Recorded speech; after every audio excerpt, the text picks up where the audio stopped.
नमस्कार, फाइटर समाचार में आपका स्वागत है। पेश आज 26 जून शनिवार शाम 5:15 बजे राजस्थान की खास खबरें। फोन टैपिंग मामले में केंद्रीय जल संसाधन मंत्री गजेंद्र सिंह शेखावत और सरकारी मुख्य सचेतक महेश जोशी के बीच जुबानी जंग अब सोशल मीडिया पर भी तेज हो गई है। महेश जोशी और गजेंद्र सिंह शेखावत ट्विटर पर भिड़ गए। महेश जोशी ने कल फोन टैपिंग केस में दिल्ली पुलिस की क्राइम ब्रांच के नोटिस को लेकर राजस्थान कांग्रेस के प्रभारी अजय माकन से मुलाकात की। गजेंद्र सिंह शेखावत ने इस मुलाकात का फोटो ट्वीट किया, जिसमें टेबल पर पड़े कागज को क्राइम ब्रांच का नोटिस बताया और जोशी से वहां पूछताछ को लेकर जाने के लिए दिल्ली पुलिस हेडक्वार्टर का पता भी दे दिया। गजेंद्र सिंह शेखावत ने महेश जोशी पर तंज कसते हुए ट्वीट किया कि मुख्य सचेतक साहब, पता चला कि आप दिल्ली में हैं। आपकी सुविधा के लिए पुलिस मुख्यालय का पता मैंने यहाँ लिखा है। टेबल पर पड़े समन पर भी यही पता है। मीटिंग के बाद इसकी पालना जरूर करें। अलवर जिले के रामगढ़ थाना क्षेत्र के बरवाड़ाबास गांव में 10 से 12 आवारा कुत्तों ने 6 साल की मासूम को नोच खाया। कुत्तों ने मासूम को इतना काट खाया कि उससे बचाया नहीं जा सका। बच्ची ने इलाज के दौरान शनिवार को अस्पताल में दम तोड़ दिया। पिता सोहन सिंह ने बताया कि वह दिहाड़ी मजदूरी करने खेत पर गया था।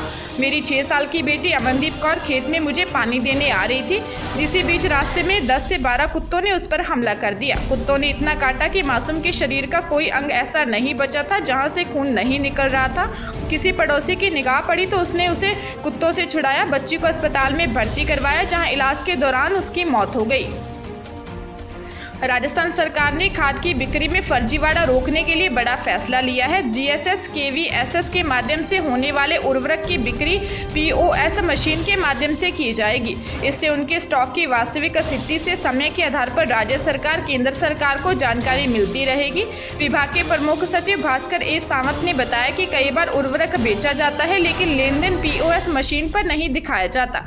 ऐसे में उर्वरक ऑनलाइन स्थिति में स्टॉक केवीएसएस जीएसएस के पास उपलब्ध दिखाया जाता है। ऐसे मामलों में उर्वरक विभाग राज्य को कम मात्रा में खाद आवंटित करता है, जिससे विशेष रूप से डीएपी खाद की कमी होती है। अजमेर जिले में रिश्तों को शर्मसार करने वाला मामला सामने आया है। मिली जानकारी के अनुसार पीड़िता ने पुलिस अधीक्षक के समक्ष गुहार लगाते हुए बताया कि अपने ही पति पर गंभीर आरोप लगाए हैं। महिला ने पुलिस अधीक्षक को पति द्वारा बेटियों के साथ गलत काम करने की शिकायत दी है। पुलिस ने संबंधित थाना पुलिस को मामला दर्ज कर कार्रवाई करने के आदेश दिए हैं।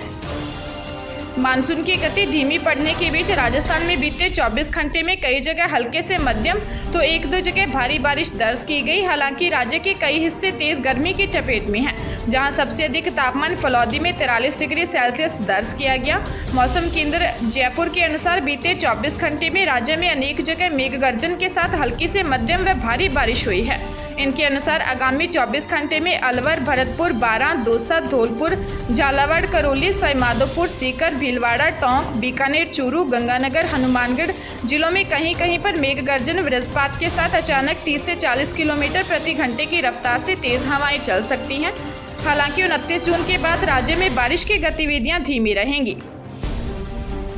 अयोध्या की विजन डॉक्यूमेंट को लेकर प्रधानमंत्री नरेंद्र मोदी की मीटिंग खत्म हो गई है। करीब 1.5 घंटे तक चली इस मीटिंग में पीएम के सामने अयोध्या के विकास कार्यों का विजन डॉक्यूमेंट रखा गया। इस दौरान विजन डॉक्यूमेंट पर चर्चा की गई। मीटिंग में सीएम योगी आदित्यनाथ, दोनों डिप्टी सीएम केशव प्रसाद मौर्य और दिनेश शर्मा समेत बाकी अधिकारी भी वीडियो कॉन्फ्रेंसिंग के जरिए लखनऊ स्थित सीएम हाउस से भी शामिल हुए थे। बैठक में आवास विकास के प्रमुख सचिव अयोध्या को लेकर विजन डॉक्यूमेंट पेश किया गया। इसमें बताया गया कि अब तक कितने विकास कार्य पूरे हो चुके हैं और किन कामों पर भविष्य में काम होना है।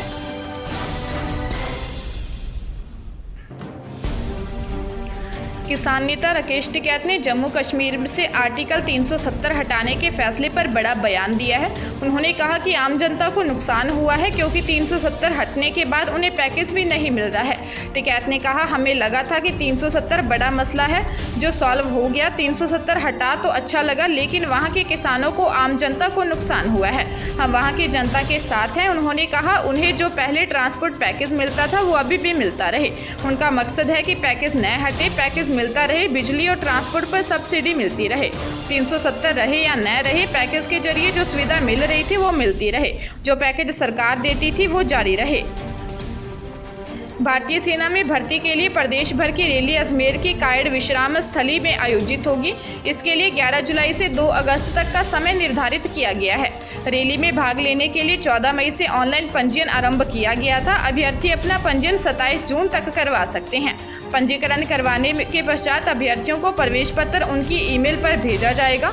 12 अजमेर, बूंदी, भीलवाड़ा, चित्तौड़गढ़, झालावाड़, कोटा एवं राजसमंद जिलों के अभ्यर्थी सामान्य ड्यूटी तथा टेक्निकल के सैनिक तथा सैनिक ट्रांसमैन पद के लिए रैली में भाग लेंगे। इन जिलों के अलावा अन्य जिलों के अभ्यर्थी सैनिक क्लर्क, स्टोर कीपर, तकनीकी SKT, इन्वेंट्री मैनेजमेंट तथा तकनीकी NA के पद के लिए रैली में भाग ले सकते हैं। कोरोना के संक्रमण से बचाव के लिए भी अभ्यर्थियों द्वारा रैली में आने से 48 घंटे पूर्व की RT-PCR जाँच रिपोर्ट साथ लाना अनिवार्य होगा।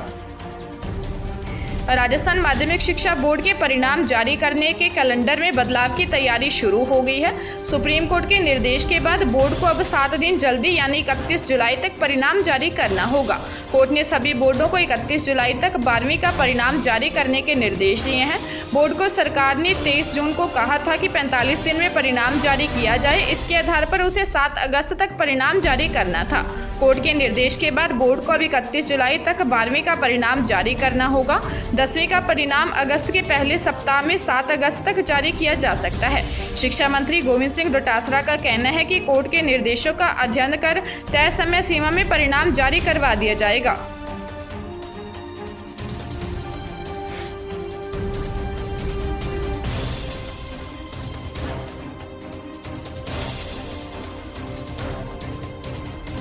ताजा तरीन खबरों के लिए फाइटर न्यूज को सब्सक्राइब करें और बेल आइकन को प्रेस करें ताकि नई न्यूज अपडेट होते ही आपके फोन की घंटी बज जाए।